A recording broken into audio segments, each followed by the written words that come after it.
Bienvenue à cette nouvelle émission C'est plus clair depuis le Centre Expo Cogeco de Drummondville durant le congrès annuel de l'Association pour l'enseignement des sciences et de la technologie du Québec. Une émission durant laquelle on va parler de solutions innovantes pour parler des enjeux climatiques auprès de nos jeunes, mais aussi auprès des enseignants et des écoles. Mais le plus simple, c'est que vous veniez avec moi au cœur de l'émission sur le plateau et dans une heure, on l'espère, c'est plus clair.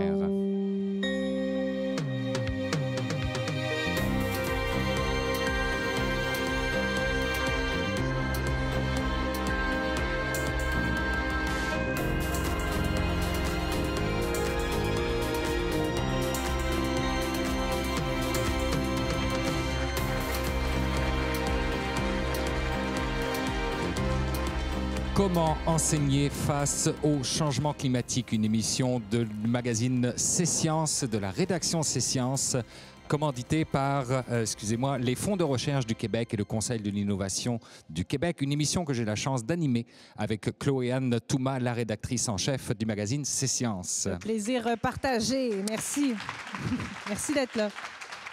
Alors, on n'apprendra rien à personne si on dit que la situation climatique actuelle est critique. En revanche, ce que l'on sait moins, c'est que ça crée un impact néfaste chez nos jeunes. Ben oui, c'est ça. Ils sont plus conscients, évidemment, ils sont plus sensibilisés, Stéphane, et plus en plus inquiets aussi là, quant à ce que l'avenir leur réserve à nos jeunes. Donc, et de plus en plus tôt, hein, parce que c'est des enfants aussi qui sont éco-anxieux.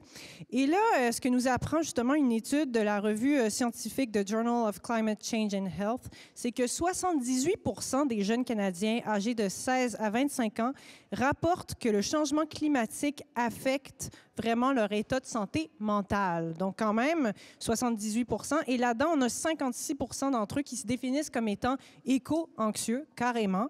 Et on a un 37% là, qui parlent carrément d'être moins fonctionnels au quotidien à cause du réchauffement climatique. Donc ça, c'est quand même, ça en dit beaucoup. C'est majeur. Oui, c'est inquiétant. Et l'étude évoque notamment le sentiment d'impuissance, hein, parce qu'on le sait, en tout cas moi personnellement, toute ma scolarité, j'ai entendu parler du réchauffement climatique, puis il n'y a pas eu tellement d'évolution ou de progrès au niveau à l'échelle des nations, j'ai envie de dire. Donc je peux comprendre que les enfants aujourd'hui soient plus anxieux par rapport à ça et se sentent impuissants quand ils n'ont pas de contrôle là-dessus et qu'on en parle depuis qu'ils sont tout petits. Merci beaucoup, Chloé-Anne. Donc, la table est mise et on a la chance d'avoir avec nous tout au long de l'émission une observatrice.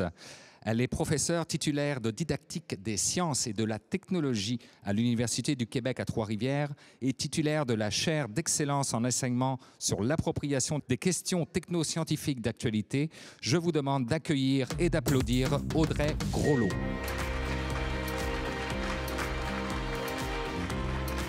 Merci beaucoup, Audrey, d'être avec nous.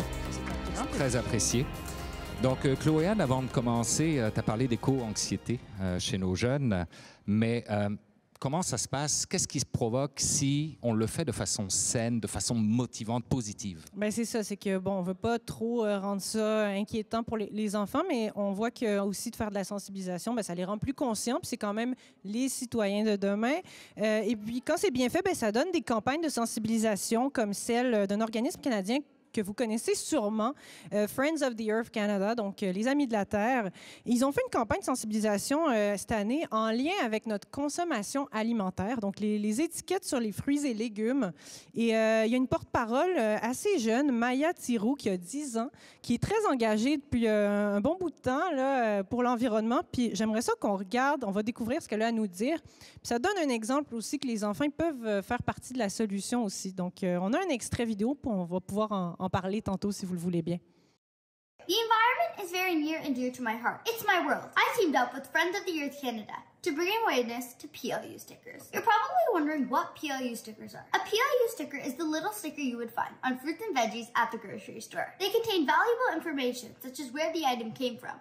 But it's the plastic that it's made of that's the big problem. Most people, when they put them into the compost, don't realize that something doesn't belong. That bin goes directly to a composting facility. And there it either contaminates the soil and harms our crops, or goes to a landfill and produces greenhouse gases. Well, what can we do? Let's start by disposing our PLU stickers properly into the garbage so it doesn't contaminate our compost. Let's spread the word. The goal of this campaign is to bring awareness to PLU stickers and to gain the support of our Minister of Environment and Climate Change, Stephen Guilbeault. Are you with me? I know you are. Excellent. Cute, c'est cute. C'est très cute. Audrey, quand vous voyez cette vidéo-là, vous réagissez comment?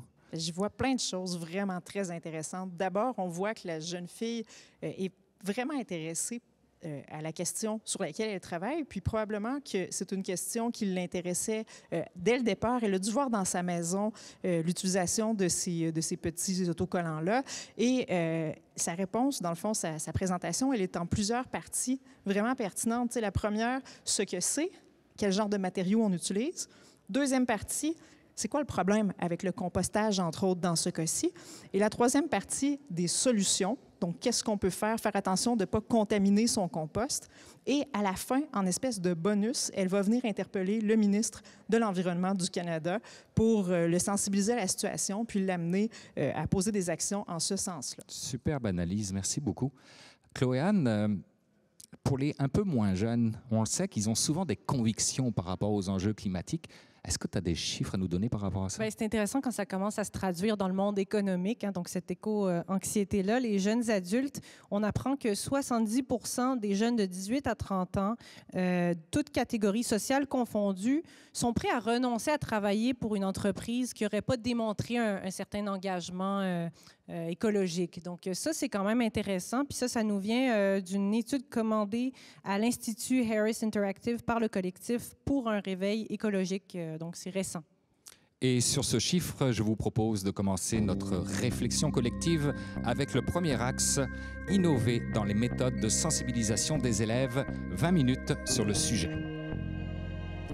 Chloé-Anne, on parle d'une prise de conscience des enjeux climatiques auprès des jeunes, mais on sait que de l'autre côté, il y a aussi une forte tendance à la désinformation. Oui, on ne peut pas nier l'avènement de tous ces réseaux sociaux, ces plateformes qui permettent évidemment de générer du contenu désinformatif, j'ai envie de dire. Et ça profite évidemment au discours climato-sceptique. Donc, on en remarque quand même une hausse de ce type de contenu-là. Ça n'aide pas au Canada le fait que la proportion des vraies nouvelles vérifiées d'informations ne soit pas diffusée, finalement. Donc ça aide pas. Et à titre d'exemple, sur TikTok, il y a des journalistes de la BBC qui ont fait une expérience. Ils ont signalé plusieurs vidéos là, à grande portée. Quand on regarde ces vidéos, on voit qu'effectivement, il y a du contenu là-dedans qui va à l'encontre, qui nie le réchauffement climatique. Et de cet échantillon-là, il y a seulement 5 % des vidéos qui ont été retirées par la plateforme suite au signalement. Donc 95 % de ces vidéos sont restées et ont été diffusées largement. Là. OK. Juste avant d'accueillir nos deux premiers solutionneurs, Audrey, là, quand on te parle de sensibilisation d'un côté, de désinformation de l'autre, quand on est pédagogue puis qu'on veut guider les jeunes, là, on navigue comment là-dedans, entre les deux? Là? Oui, bien, en fait, je pense qu'il n'est pas possible de pouvoir enlever toutes les vidéos du web, comme on le disait tout à l'heure, les vidéos qui sont problématiques. Par contre, on peut travailler avec les jeunes à essayer de les identifier, ces vidéos-là, de réfléchir aux raisons pour lesquelles elles ont été publiées aussi, et que nous, en tant que personnes qui peuvent repartager des nouvelles ou les présenter ou en discuter avec d'autres, bien, qu'est-ce qu'on peut faire pour bien sélectionner les informations qui sont pertinentes, puis éviter aussi de repartager les informations qui sont problématiques. Parfait. Donc, pour discuter de ces enjeux, accueillons nos deux premiers solutionneurs, Madame Claudine Auger-Saintonge et Monsieur Vincent Jean Lévesque.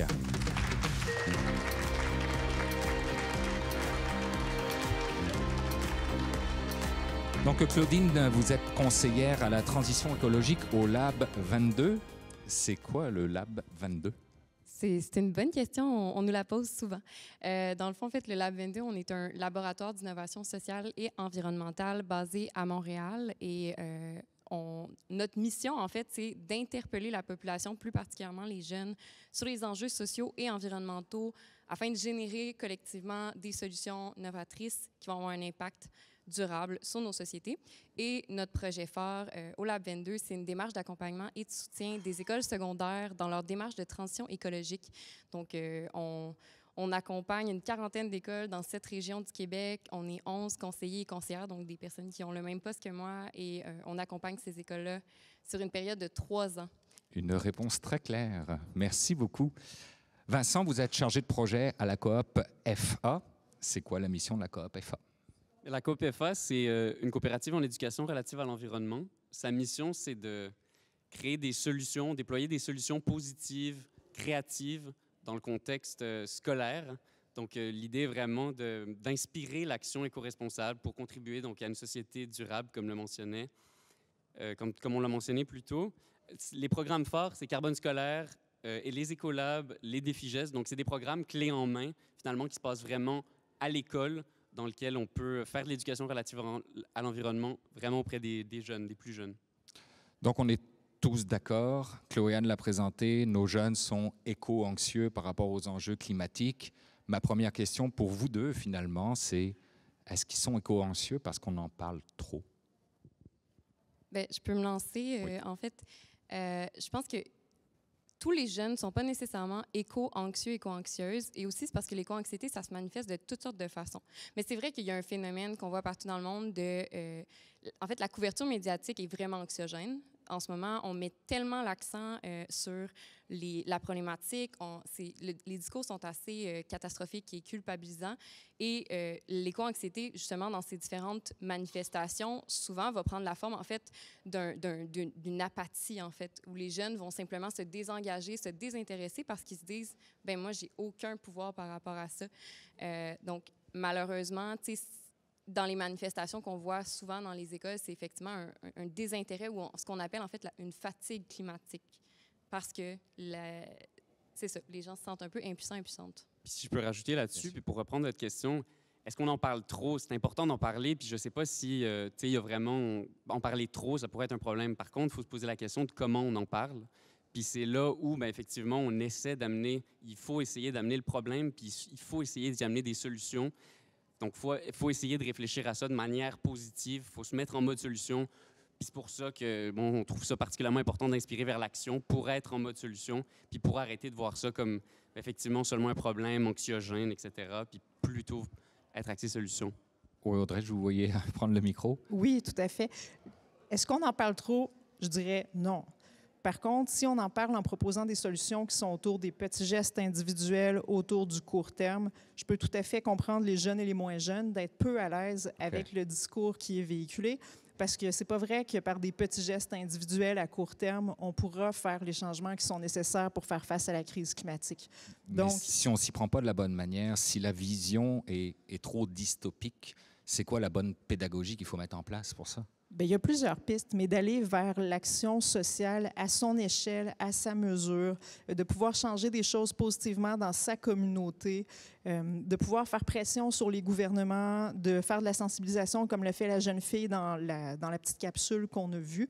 Ce sont des pistes de solutions qui sont connues pour diminuer le désespoir et le cynisme et au contraire pour augmenter le sentiment du pouvoir d'agir chez les jeunes.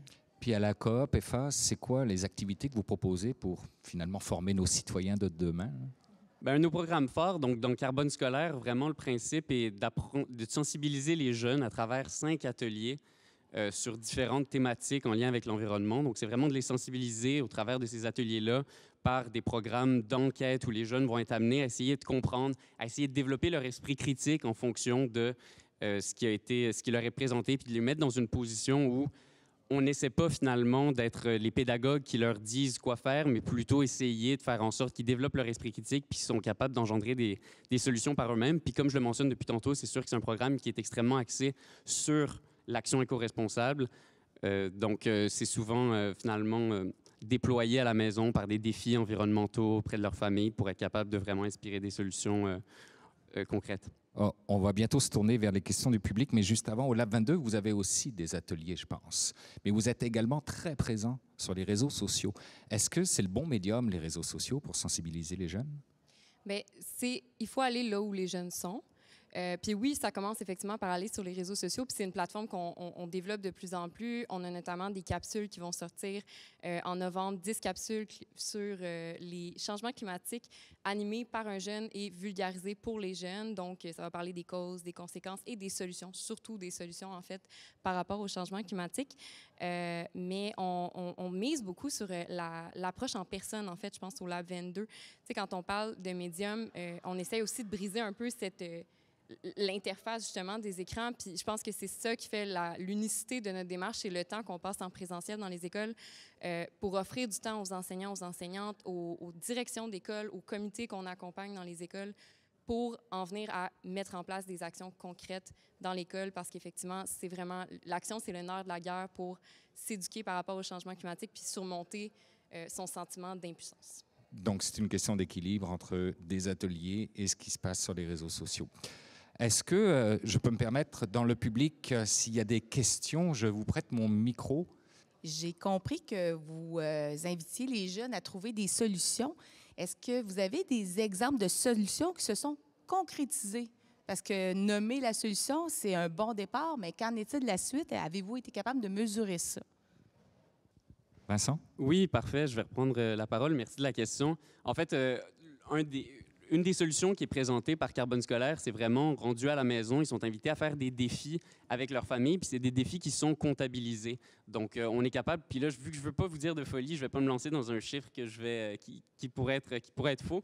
Mais dans le fond, l'idée est vraiment d'essayer d'être capable de comptabiliser les défis qui sont pris par les familles, puis être capable de comptabiliser les GES évités par ces défis-là. Donc là, si vous allez sur notre site web, vous allez être capable de trouver assez facilement le nombre de GES évités par les défis qui ont été entrepris par des jeunes qui ont pris part au programme. Donc c'est comme ça qu'on essaie de faire la mesure d'impact en ce moment à la COPEFA. Alors, je viens de voir qu'on avait la chance d'avoir dans le public la directrice générale de l'Association de l'enseignement pour la science et la technologie du Québec, Claudine. Puis je pense que vous avez une question. Camille, en fait, mon nom. Camille, donc Camille Turcotte. Oui, alors, ma question s'adresse peut-être à vous, pardon, Claudine. C'est vous, Claudine. En fait, nos enseignants, bon, on a la chance ici, on est au congrès de la ESTQ, on a 500 enseignants qui sont venus se former, qui sont intéressés à avoir plus d'éducation au changement climatique là, dans leurs cours. Ils sont ici pour 2 jours. Mais ensuite, et en fait, c'est l'enjeu de temps. Puis ils sont tout le temps en manque de temps, les enseignants. Il faut bien les former, il faut les accompagner dans tout ça. Mais moi, ce qui m'impressionne par votre modèle, c'est que vous allez jusqu'à inclure les directions dans les transitions écologiques. Alors, mais comment vous faites, en fait? Comment vous faites pour convaincre les directions d'embarquer dans vos projets puis de rendre le projet, en fait, à l'échelle de l'école? Oui. Bien, par rapport à ça, en fait, c'est que notre démarche, un des grands axes de notre démarche, c'est le fait qu'on veut qu'elle soit démocratique. C'est-à-dire qu'on va interpeller tous les membres de ce qu'on appelle la communauté éducative. Donc, on ne va pas juste travailler avec les enseignants, les enseignantes ou seulement les élèves. On travaille vraiment avec toutes les personnes qui gravitent autour de l'école. Donc, dès qu'on commence la démarche, en fait, quand les écoles nous approchent puis nous disent « Oh, on est intéressé à participer à la démarche », on invite tout de suite les directions à participer à un webinaire où on leur explique c'est quoi la démarche, puis on leur explique tout de suite dès le départ qu'ils vont devoir s'engager et participer, s'impliquer dans le comité. Et c'est vraiment ça aussi qui fait la différence dans une école, c'est quand la direction endosse la démarche et s'engage en environnement, c'est vraiment ça qui fait que ça fonctionne ultimement. Puis on essaie aussi de leur montrer que ça peut être tellement bénéfique en fait pour une école, pour son projet éducatif d'école, parce qu'après ça va percoler dans tout l'enseignement, pour l'image de ton école, pour les bienfaits que ça va apporter à tes jeunes. C'est comme ça qu'on les convainc. Puis honnêtement, on a tellement de bons retours des directions d'école. Puis effectivement, tu sais, ce qu'on peut leur apporter, c'est vraiment ça, du temps, parce que c'est ce qu'ils n'ont pas généralement. Mais effectivement, l'aspect démocratique aussi, là, il y a les directions, on va chercher les membres du personnel, on va chercher les élèves, mais on va même chercher les parents aussi parce que c'est pas juste aux écoles de porter la responsabilité de l'éducation environnementale, c'est un projet de société qu'on doit se partager. Donc, c'est ça, on veut vraiment engager la communauté autour de l'école et ramener l'idée que l'école, c'est une communauté, en fait. Mais justement, moi, je me demandais, Claudine, parce que c'est vrai que souvent, moi, les échos que j'ai, c'est les écoles privées, ça se passe un petit peu mieux. Ils ont peut-être plus de ressources. Les professeurs aussi, à ce moment-là. Puis sinon, ben, au public, on nous dit souvent que c'est les parents qui se ramassent à tout faire parce qu'il bon, y a moins de ressources. Les profs n'ont pas nécessairement le temps aussi. Moi, j'ai vu des initiatives géniales qui n'ont pas été reconduites parce que c'était trop de temps, puis c'est pas nécessairement accessible à tout le monde. Comment on fait? Est-ce que, de votre côté, il y a moyen, on parlait de démocratiser, mais est-ce qu'on fait en sorte que cet écart-là entre le public et le privé soit un peu réduit? Bien, par exemple, effectivement, la Vendo, on travaille à la fois avec des écoles privées et des écoles publiques, en milieu urbain, milieu rural. C'est des écoles vraiment très diversifiées, puis notre démarche est très personnalisée, en fait, en fonction de nos écoles. Fait qu'on s'adapte vraiment, on part de où ils sont, puis on vise simplement une amélioration continue. On n'a pas l'idée qu'il y a toutes les écoles doivent arriver au même niveau puis être pareilles. C'est une amélioration continue qu'on vise. Pour être une personne qui accompagne principalement des écoles publiques, c'est les écoles publiques qui sont pleines de ressources et elles sont tout autant capables de faire ce genre de démarche-là, d'intégrer l'environnement. Il faut aussi aller travailler avec les centres de services scolaires, évidemment, pour ça, parce que il faut que ça percole à tous les niveaux. Puis pour vrai, ça s'en vient vraiment. Il y a des conseillers en développement durable maintenant dans les centres de services scolaires, puis ça aide vraiment. C'est un format personnalisé aussi, là. Absolument. Excellent. On va prendre une dernière question et je pense que derrière toi, Chloé-Anne, Pablo a une question. Pablo Desfossés, enseignant à l'école Jean Raybaud, au programme scolaire Garaf. En fait, c'est pas tellement une question, c'est que nous autres, l'approche éco-anxiété, on l'aborde pas. Plutôt, on met l'emphase sur les bons coups que les humains ont faits. La rivière Saint-François, ici, comme beaucoup de rivières au Québec, là, on se baignait plus là-dedans. On ne pêchait plus. Puis maintenant, wow, on pêche. Il y a des accès à la rivière. Il y a un paquet de bons exemples que l'humain a travaillé fort. Il s'est mis d'accord. Qu'on a pensé à l'accord de Montréal sur la couche d'ozone, l'accord qu'on a eu aussi sur les pluies acides. C'est pas encore parfait, mais my God, l'humain a super bien travaillé, puis il y a des solutions qui s'en viennent. Misons sur des solutions qui sont là maintenant et qu'on a aussi déjà vécues avant. Je pense que en tout cas, ça va désanxioniser. En tout cas, on va être moins stressé. Merci beaucoup, Pablo, pour le commentaire. Oui, moi, si je peux faire du pouce à ça, puis là, on parlait de désinformation, on parlait d'éco-anxiété, bien là, c'est aussi soutenir les médias qui soulignent les bons coups. Puis là, par exemple, moi, je soulignerais le bon coup de 1.5, qui est un média en environnement qui fait un super travail pour essayer de vulgariser l'information, puis pour souligner ces bons coups-là. Alors, tout à fait, pour combattre la désinformation, pour essayer de lutter contre l'éco-anxiété, c'est important de miser là-dessus également. Excellent. Vincent, Claudine, il nous reste à vous remercier très chaleureusement pour votre présence. Merci. Poursuivons à présent notre réflexion collective avec le deuxième axe de réflexion et de discussion. Comment inspirer le changement à l'école? 20 minutes sur le sujet. Chloé-Anne, question simple, très simple. C'est quoi la place de l'environnement à l'école? Bien, c'est une place qui se veut importante, mais pas assez finalement, parce que on pourrait croire qu'on en parle assez. Et pourtant, le comité éducation aux enjeux environnementaux, donc E3, fondé il y a 1 an et composé d'élèves, de professeurs et justement de membres de la ESTQ. Je pense qu'on a l'instigatrice qui est là, pas loin, là, juste là, ici, Marie, qui va peut-être nous parler tantôt. Mais ils ont fait circuler un sondage là, assez récent auprès de 1580 jeunes dans les établissements scolaires qui a révélé que 70% des élèves du primaire aimeraient qu'on parle davantage des enjeux climatiques à l'école. Donc, quand on disait est-ce qu'on en parle trop, est-ce qu'ils sont éco-anxieux à cause de ça, bien, c'est important de mentionner qu'ils veulent qu'on en parle, probablement qu'on parle des solutions pour qu'ils se sentent plus actifs dans tout ça. Audrey, est-ce que vous corroborez cette statistique, 70% des élèves qui veulent qu'on en parle plus? Bien, dans ma pratique, oui, mais aussi par rapport au sondage qui a été fait, on le voyait là, que ça correspondait vraiment à ce qu'on entend dans les écoles.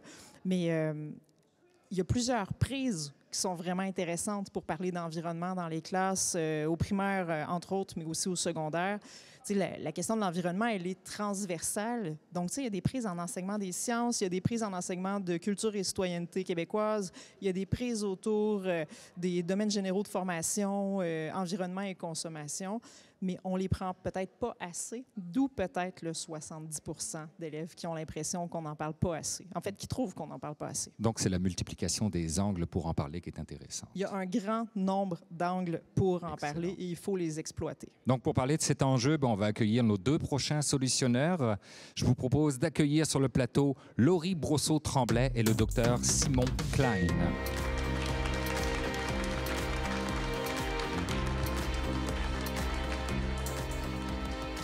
Donc, Laurie, vous êtes responsable du développement des affaires chez Vireo. Simon, vous êtes le médiateur scientifique à l'Office for Climate Education et vous avez aussi été enseignant. C'est exact? Parfait. Simon, je vais commencer avec vous. C'est quoi le rôle de l'éducation face au changement climatique? Le rôle de l'éducation face au changement climatique, c'est une vaste question, mais pour résumer, je dirais que c'est d'engager les élèves dans un pouvoir agir qui leur permet de passer à l'action à un moment donné, qui traverse un peu tout ce qu'on a dit juste avant, en fait, de pouvoir dépasser la question des émotions potentiellement négatives par le passage à l'action, mais surtout nourri ce qu'on appelle une littératie climatique, c'est-à-dire d'avoir une compréhension des enjeux qui part vraiment d'un esprit scientifique éclairé. Donc en fait, c'est de travailler à la fois l'esprit scientifique, donc travailler avec la tête, on va dire, et puis travailler avec les mains, sans oublier le cœur pour les émotions. Ça, c'est pour les jeunes. Du côté des professeurs, des enseignants, pardon, oui. et des parents, oui. C'est quoi leur défi par rapport aux enjeux climatiques vis-à-vis des enfants? Alors, je dirais que le défi est assez similaire, dans le sens où on est dans le même bateau, que les adultes sont dans le même bateau que les élèves et les parents sont dans le même bateau que leurs enfants, que ce défi climatique, il nous appartient à nous autant qu'à eux, et qu'on ne peut pas se dire que les changements vont advenir des générations futures. Si on prend cette dimension comme ça, on se dit, en tant qu'adulte, moi, il faut que je fasse tout pour être au même niveau que mes élèves. Donc, se mettre à s'engager avec ses élèves pour faire ces changements-là.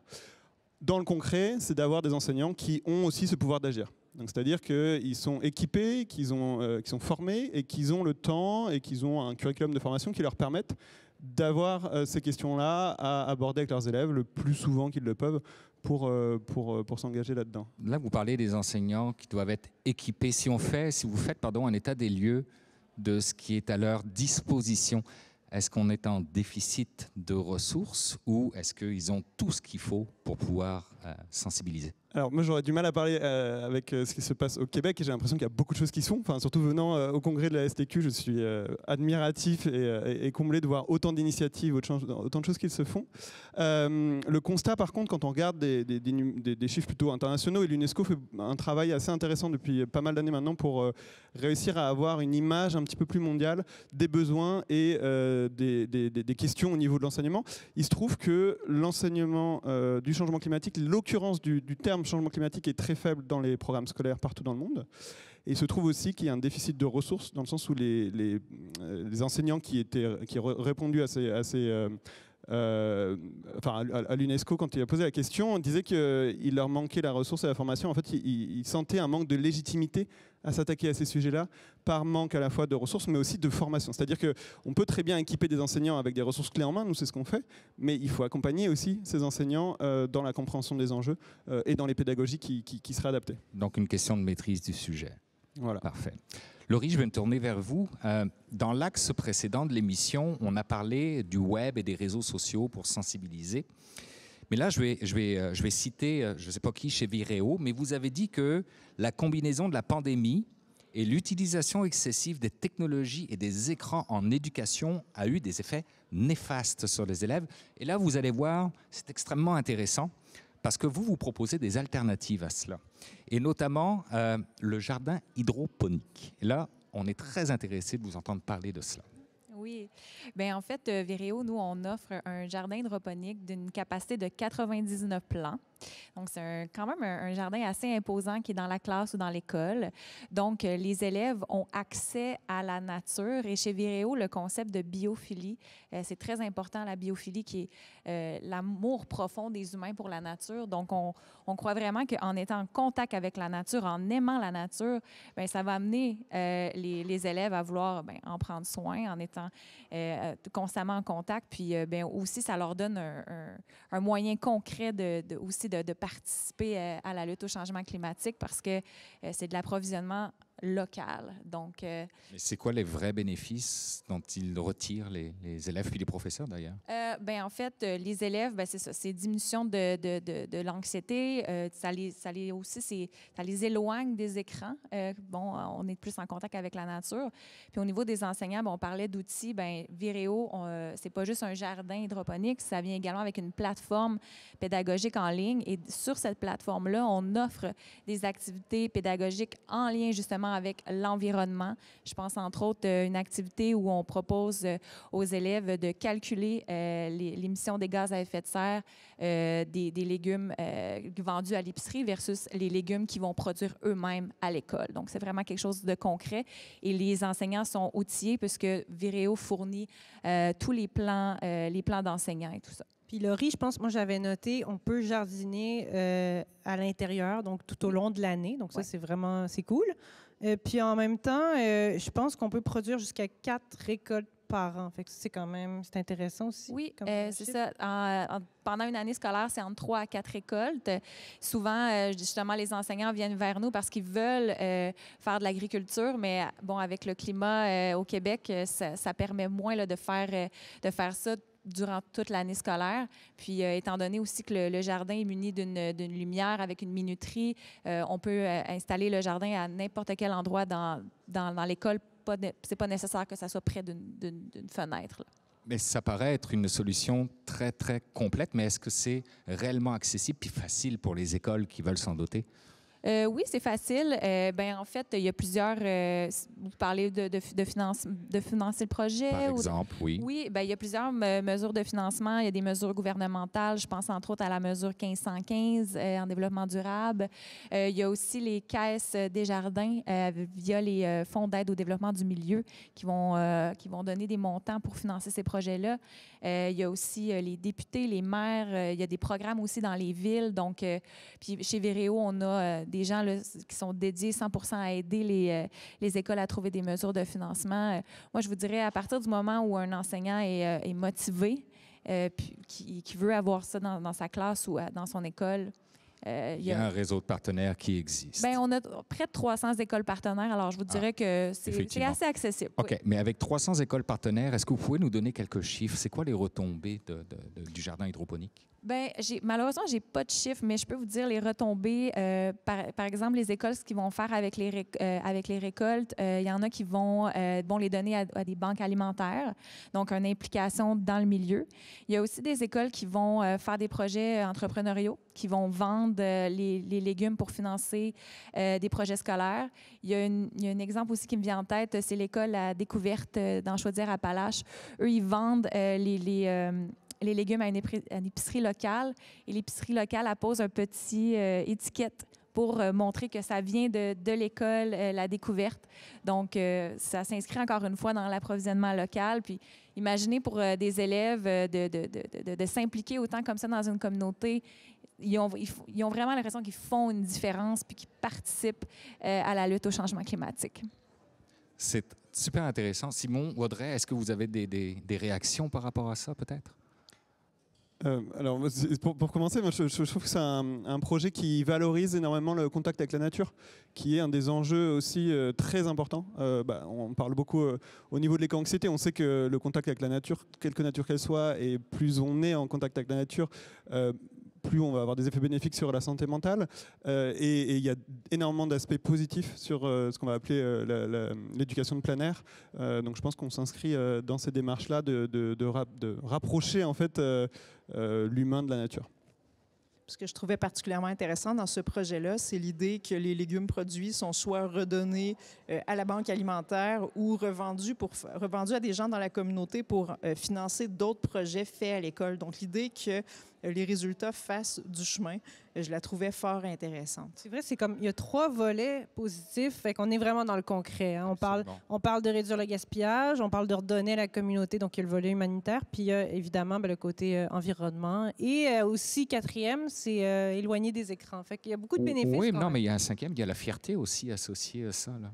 Oui, puis la fierté, puis tu sais, ça va aussi développer beaucoup de compétences, sens des responsabilités, résolution de problèmes, parce que le jardin en soi a été fait pour que ce soit les élèves à 100% qui s'en occupent.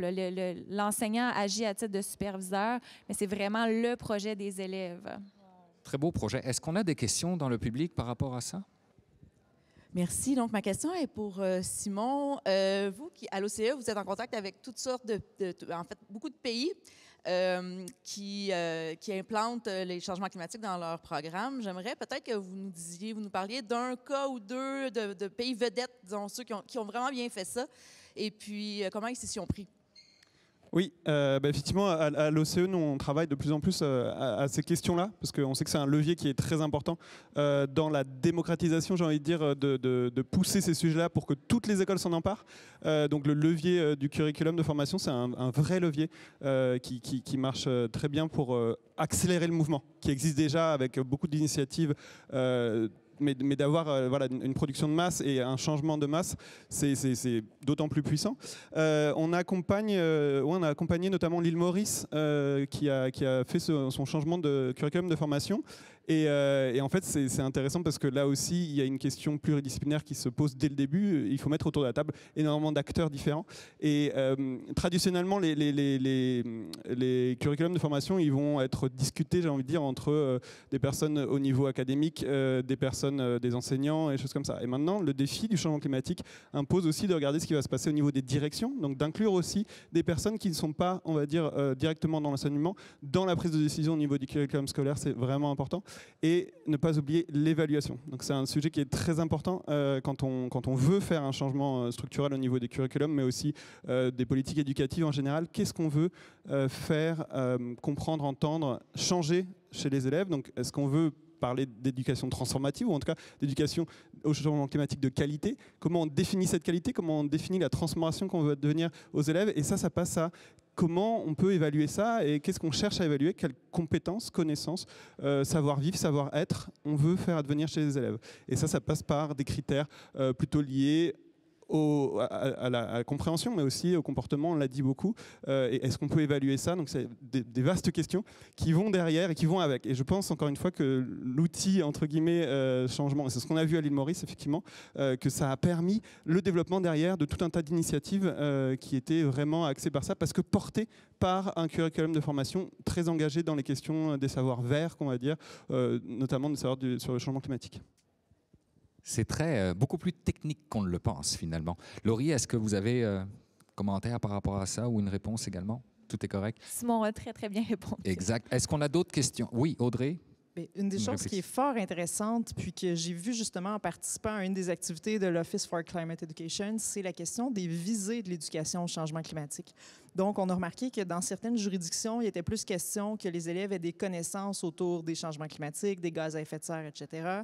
À d'autres endroits, c'était que les élèves soient capables de poser des actions sociales, qu'ils soient capables de se conformer aussi aux demandes de comment on fait pour composter, comment on fait pour recycler, comment on fait pour moins consommer, et d'autres qui étaient plus dans la pensée critique, la pensée complexe. Donc, on a l'impression au début que l'éducation au changement climatique, ça vise la même chose tout le temps et partout, mais quand on creuse, on se rend compte que c'est beaucoup plus complexe que ça et que chaque juridiction fait des choix qui sont différents. Donc, ça va être une de nos étapes au Québec de vraiment bien réfléchir à c'est quoi nos visées pour l'éducation au changement climatique pour les prochaines années. Vraiment intéressant. Belle perspective. Oui. Oui, Jean-Daniel Doucet, vulgarisateur scientifique. Ma question est peut-être plus pour Audrey. Est-ce qu'on a des exemples de jeunes, d'élèves qui se sont impliqués, qui ont fait bouger les choses dans les gouvernements ou qui ont obligé nos politiciens à changer leur direction? Est-ce qu'on a des exemples de ça au Québec, par exemple? Bien oui, on a des exemples de ça au Québec. Il y en a aussi ailleurs, mais au Québec, il y a bien sûr le cas de Marie Maltais qui a réussi, oui, c'est ça qui est juste ici, qui a réussi à mettre beaucoup de pression sur le gouvernement provincial pour transformer les programmes d'études en sciences et technologies pour qu'ils prennent une place plus importante, pour que l'éducation au changement climatique prenne une place plus importante. Mais on a aussi vu des jeunes, par exemple, à Trois-Rivières, qui ont réussi à pousser le conseil municipal pour que la question du drainage des milieux humides, il était question là, de drainer certains milieux humides près du pont La Violette. Là, donc, de remettre cette question-là dans l'actualité en allant au conseil municipal, en écrivant des lettres et ainsi de suite. Et c'était des jeunes d'une école secondaire publique de Trois-Rivières qui ont réussi à le faire.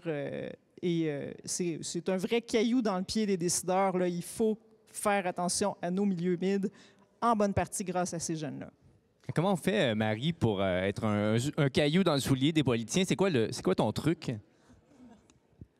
Ben, je dirais que c'est d'utiliser toutes les ressources qui sont à notre disposition en collaborant avec les gens aussi, mais de juste y aller, puis de foncer, puis de ne pas abandonner, de continuer jusqu'au bout, jusqu'à ce que notre point soit entendu, en fait.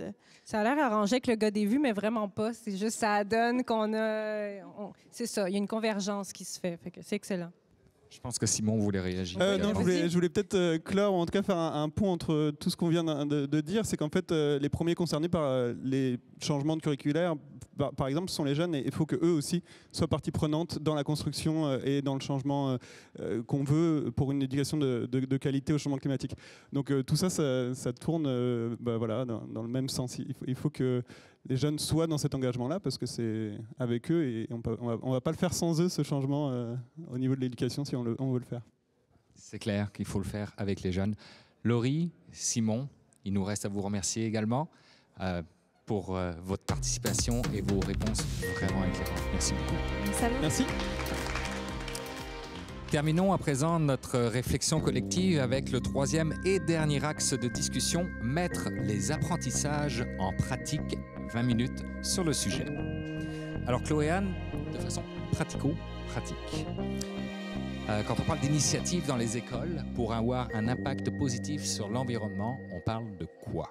Bien là, on a eu des beaux exemples déjà, mais il y a des activités qui permettent vraiment de passer aussi de la théorie au concret. Là, par exemple, il y a le CIER, donc le Centre d'interprétation des énergies renouvelables à Richelieu, qui offre plein d'activités c'est comme un laboratoire d'expérimentation, de découverte en énergie. Ça inclut des camps parascolaires, sinon des ateliers avec les écoles. Donc, il y a des élèves qui font leur propre miel. Il y a toutes sortes de choses super intéressantes qui sont développées là. Et c'est vraiment en fonction des programmes du ministère de l'Éducation. Donc, ça s'adresse principalement aux jeunes du primaire. On parle de plus de 8000 élèves qui sont déjà passés au CIER depuis son ouverture. Donc, c'est quand même intéressant. Puis, mais et si on parle des émissions de gaz à effet de serre, parce qu'on n'en a pas parlé encore à date, ça donne quoi? C'est vrai, c'est pourtant quand même très important. Et d'ailleurs, il y a l'activité de compostage avec les écoles participantes avec le CIER qui a permis d'éviter l'émission de plus de 8000 kg de GES, donc de gaz à effet de serre, en 2 ans, de 2012 à 2014. Le problème, c'est que quand on demande des données à partir de 2016, on n'en a pas. Donc, le projet n'aurait pas été reconduit selon ce que m'a dit un intermédiaire, donc quelqu'un qui était porte-parole là-bas à sa connaissance. Ça veut dire qu'il y a des choses qui fonctionnent, mais qui ne sont pas toujours menées à terme ou à long terme, qui ne fonctionnent pas. Puis c'est un peu dommage. Et puis oui, on en prend des initiatives pour ça, parce que le Canada est quand même le 11e émetteur le plus important de GES de la planète, avec 1,5 % des émissions mondiales, selon l'Atlas de carbone global, donc traduction libre de Global Carbon Atlas, et les données du gouvernement du Canada. Donc le Canada est aussi l'un des plus grands émetteurs de GES par habitant, parce qu'on parle, selon Climate Watch, de 17 tonnes et demie d'équivalent de dioxyde de carbone par personne en 2021. Bon, c'est pas très reluisant comme chiffre, on va se le dire. Mais la bonne nouvelle, c'est qu'on a des solutionneurs qui vont venir nous parler de solutions, justement. Mais juste avant, j'aimerais ça faire réagir Audrey sur ces chiffres-là. Oui. Bien, une des particularités, c'est qu'on fonctionne beaucoup ici dans du financement par projet. Ce qui fait en sorte que lorsque le projet est terminé, ça devient un peu difficile de le rendre pérenne. Pourtant, on pourrait avoir aussi du fonctionnement à la mission, des budgets de fonctionnement qui pourraient favoriser la poursuite des projets à plus long terme. Par ailleurs, l'idée de changer les projets d'échelle, donc de passer de petite échelle à moyenne échelle à grande échelle, c'est très compliqué. C'est une des choses que justement l'Office for Climate Education fait souvent remarquer, que la question des projets pilotes à moyenne échelle, c'est pas simple à mettre en place et que c'est une étape très importante. J'ajouterais une dernière chose. Les enseignants et les enseignantes sont aussi très bien formés pour travailler des démarches de construction d'opinion avec les élèves, pour aller dans des approches par projet, pour aller dans des approches vers l'action. Donc, oui, tout le communautaire a une place importante. Il doit continuer de jouer ce rôle-là, mais les écoles aussi, les enseignants, les enseignantes, par eux-mêmes, par elles-mêmes, sont aussi en mesure de monter des activités avec les élèves et de les mener à terme. Mais est-ce que ça peut avoir un réel impact? À l'échelle individuelle, à l'échelle de l'école, à l'échelle de l'enseignant? Bien, il y a des choses qui ont été mises en place, des initiatives depuis plusieurs années. Une initiative qui est bien connue depuis une quinzaine d'années, c'était une école secondaire de Lévis, une école publique, l'école Pointe-Lévis, qui avait, il y a 15 ans, à la demande des élèves et du comité environnement, fait changer toute la vaisselle de l'école, de la cafétéria, par de la vaisselle réutilisable. C'est sûr qu'il y a une partie là-dedans qui est plus de l'ordre de la pollution, une partie de l'ordre de la gestion des matières résiduelles, une partie liée à la production de gaz à effet de serre aussi. Mais ce genre de choses-là ont été faites depuis longtemps, ça a été pérennisé et ça peut avoir des impacts assez importants si on considère année après année le fait d'avoir de la vaisselle réutilisable, lavable à la cafétéria d'une grande école. Bien, vous savez, il y a combien de repas qui sont servis chaque jour dans ces écoles-là? semaine après semaine, année après année, bien, c'est pas long que Multiplié par le l'impact se nombre multiplie. d'écoles. Voilà, exact. OK. Donc, pour aborder la question, je vous propose d'accueillir sur notre plateau nos deux prochains solutionneurs, Antoine Marchal et Pablo Desfossés. Donc, Antoine, vous êtes chargé de projet TI à la coop FA, dont on a parlé tantôt, et vous vous spécialisez en développement de produits technologiques conçus pour accélérer la transition vers une société pérenne. Pablo, vous êtes le coordonnateur du programme GARAF, qui veut dire Groupe d'aide pour la recherche et l'aménagement de la faune, et enseignant en sciences et technologies. Je vais commencer avec vous, Pablo. La mission du GARAF, est-ce que vous pouvez nous la résumer? Bien, je vais proposer une formule un peu différente. Je vais commencer par remercier, parce que le GARAF, il y a beaucoup de personnes d'impliquées. On a des représentants avec nous aujourd'hui, des personnes clés. Sarah, qui est technicienne en bioécologie, la première technicienne officielle en bioécologie au Québec dans une école secondaire. Et puis, on a Patrick Lampron, mon directeur d'école, un autre technicien. Et puis, on a Livia, qui est une enseignante, Livia, qui est une étudiante au programme GARAF. Je pense qu'on va leur donner la parole tantôt. Oui, j'espère on a hâte de des savoir la questions. mission, en fait. Oui, en fait, quand en 2000, GARAF a été fondé, l'objectif, c'était de mobiliser les apprentissages pour répondre à des problématiques environnementales locales. Souvent, quand on enseigne, on prend des exemples qui sont d'ailleurs, qui ne sont pas locaux. Donc, on va au-delà de l'exemple, on répond à une problématique. Alors, il y a des organismes qui nous soumettent une problématique, puis on apporte les élèves à développer leur apprentissage pour répondre à ces problématiques-là, tout en respectant le programme de formation de l'École québécoise. On est devenu, en 25 ans, une entreprise qui offre des services en environnement, mais avec des jeunes en apprentissage. On a 45 SAE. Bon, pour un enseignant, c'est pour développer les apprentissages. Parmi les 45 SAE, il y en a 35, c'est des offres de services simultanément. Ce qui veut dire que, je vais vous donner un exemple, la Ville de Drummondville nous contacte, nous propose, ils ont un plan pour lutter contre les changements climatiques, puis nous consultent. On fait des représentations, on a un petit comité, puis on a développé avec eux un programme de lutte aux îlots de chaleur. Puis la Ville nous donne un montant assez important pour compléter une partie de leur politique et de leur objectif de lutte aux îlots de chaleur. Il y en a à peu près 45 comme ça, donc plusieurs projets qui permettent aux élèves de secondaire 1 à secondaire 5 de développer les apprentissages, même au primaire aussi. C'est vraiment intéressant. Vous m'avez parlé tantôt, juste avant l'émission, de l'école secondaire Jean Rimbaud.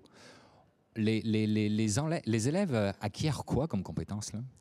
Bien, en fait, il y a les compétences du programme de formation de l'École québécoise et les connaissances, mais au-delà de ça, il y a la coopération, le travail d'équipe, la rigueur, parce que vous comprendrez que comme le travail des élèves sur le terrain a une valeur, bien, pour avoir une valeur, ça prend de la rigueur. Donc, on développe chez l'élève l'importance de respecter cette rigueur-là et qui donne de la valeur au travail des élèves. C'est pas pour rien que, dans le fond, on fait appel à nos services parce que le travail des jeunes est reconnu dans la collectivité. Et ça permet d'avoir quoi comme impact sur les communautés? Bien, en fait, on est comme à Drummondville. Souvent, on dit qu'on est inscrit dans l'ADN de l'action environnementale de Drummondville. Donc, on a un programme avec la Ville de Drummondville de suivi de la qualité de l'eau. On parlait tantôt, est-ce que des jeunes ont changé des pratiques? Mais en 2010, un groupe de 5 élèves du GARAF avait fait une étude en collaboration avec le Centre d'expertise hydrique de Québec sur la qualité de l'eau. On avait présenté les résultats et depuis ce jour, la Ville de Drummondville paye les élèves du GARAF pour faire un suivi de la qualité de l'eau sur combien de stations d'échantillonnage, Pat? 14 stations d'échantillonnage depuis une quinzaine d'années. Donc, ça, c'est un des exemples. Et ce n'est que la pointe de l'iceberg du programme GARAF et de l'impact que les jeunes peuvent avoir. Là, je vais me tourner vers vous, Antoine. Tantôt, avec votre collègue, on a parlé de plusieurs initiatives. Là, j'aimerais qu'on regarde au niveau des retombées concrètes. Puis, il y a un programme particulier qui s'appelle, si je ne me trompe pas, Scolaire. Est-ce que vous pouvez nous dire en quoi ça consiste? Oui. Bien, le programme Carbone scolaire, c'est notre programme phare. C'est 5 ateliers de 2 heures, comme mon collègue Vincent mentionnait tout à l'heure, qui passent de du rapport que les élèves ont avec les changements climatiques. On commence par ça. C'est quoi les changements climatiques? C'est quoi les émotions qu'on peut avoir par rapport à ça? Et ensuite, on va aller aborder différents thèmes un par un pour identifier d'où les GES viennent autour de nous. Donc ça, il y a 3 ateliers du milieu où on va aborder ces thèmes-là: énergie et transport, consommation, gestion des matières résiduelles. Et le dernier atelier, on parle de la communication positive.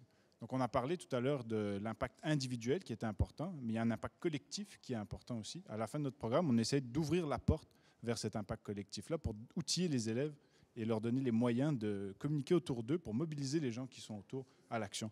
Et en termes de retombées concrètes, qu'est-ce que ça donne?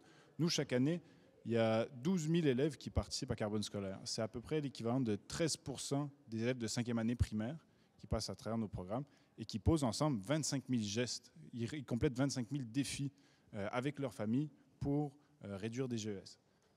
Et on m'a dit que ce n'était pas seulement au Québec, d'ailleurs.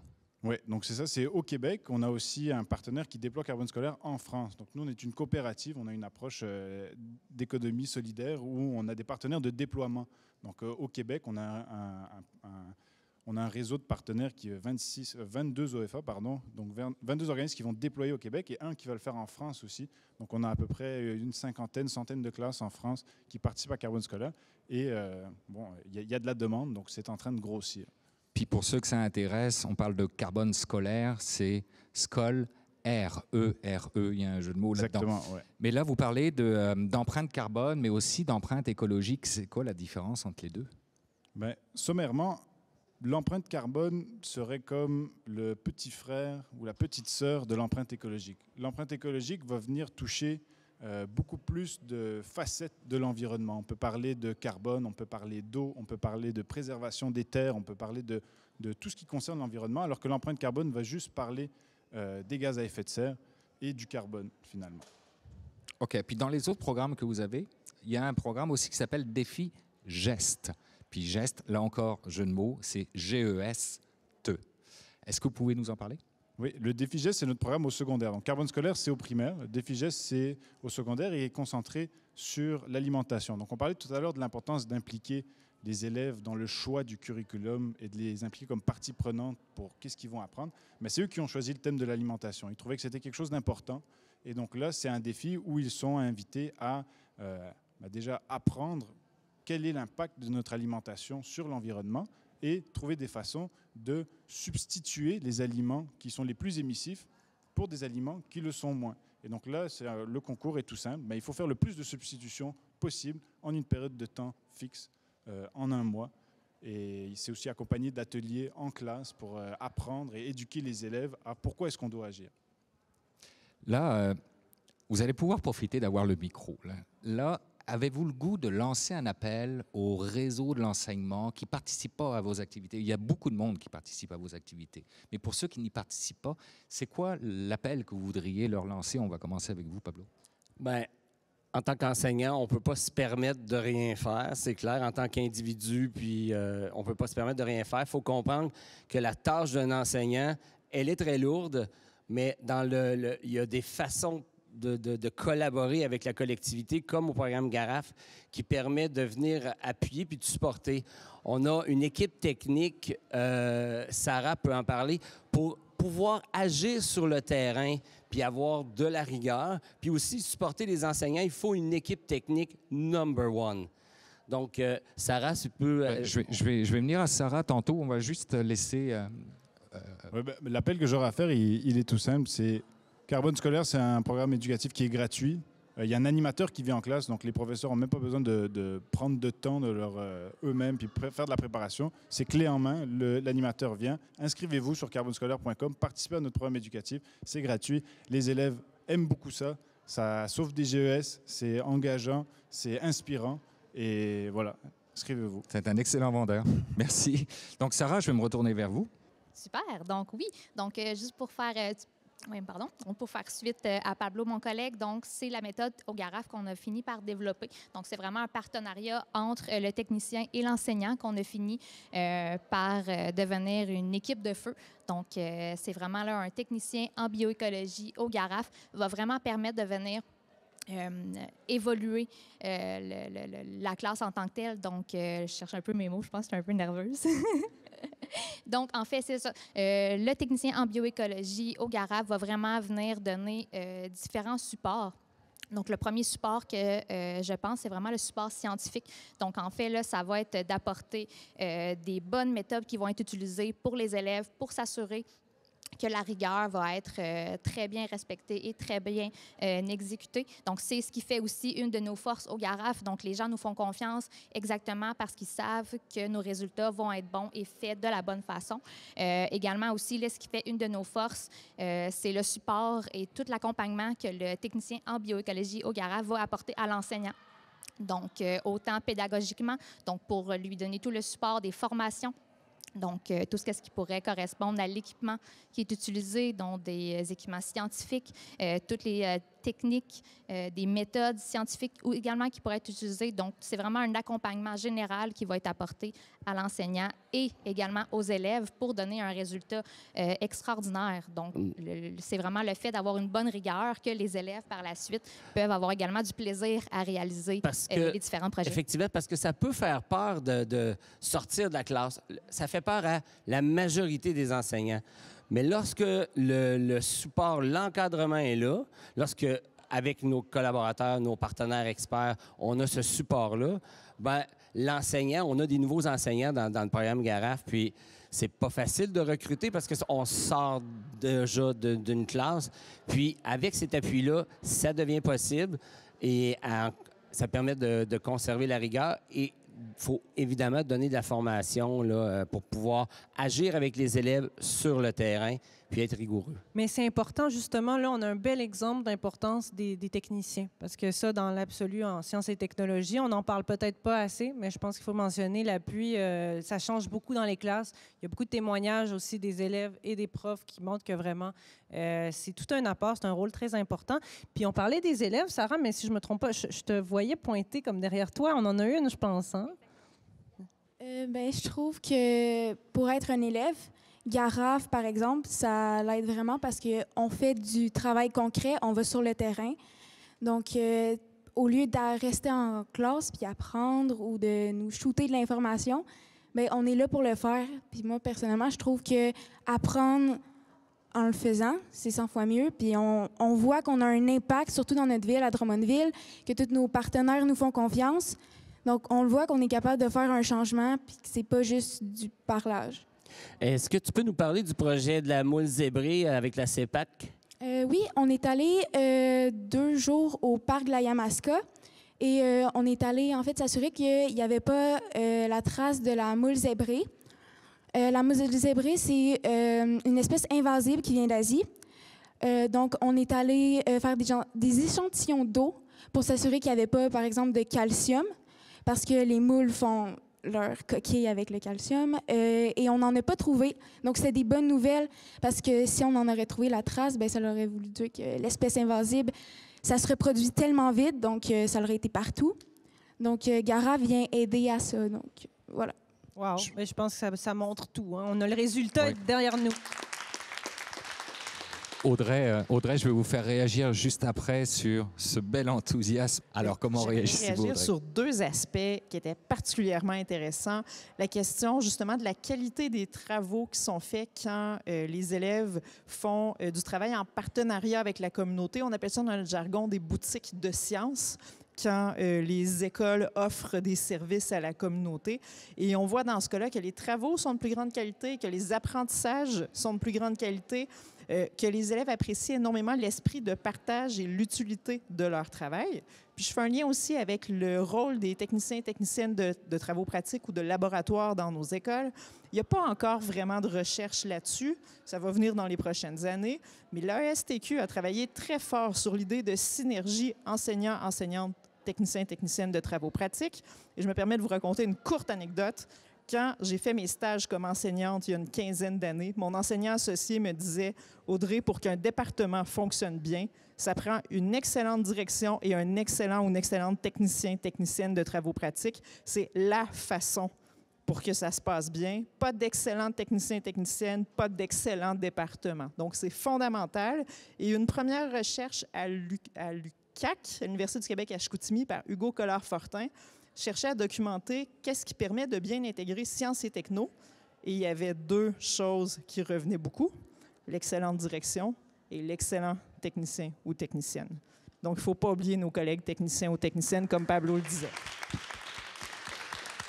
Il y a une étude qui a été faite par le CETREC sur le Garaf et la motivation est là. Puis imaginez là, une entreprise, un chef d'entreprise ou un biologiste du ministère de la Faune qui vient en classe, qui vient solliciter les élèves pour faire une étude sur le suivi de la qualité des écosystèmes après l'entretien des cours d'eau en milieu agricole.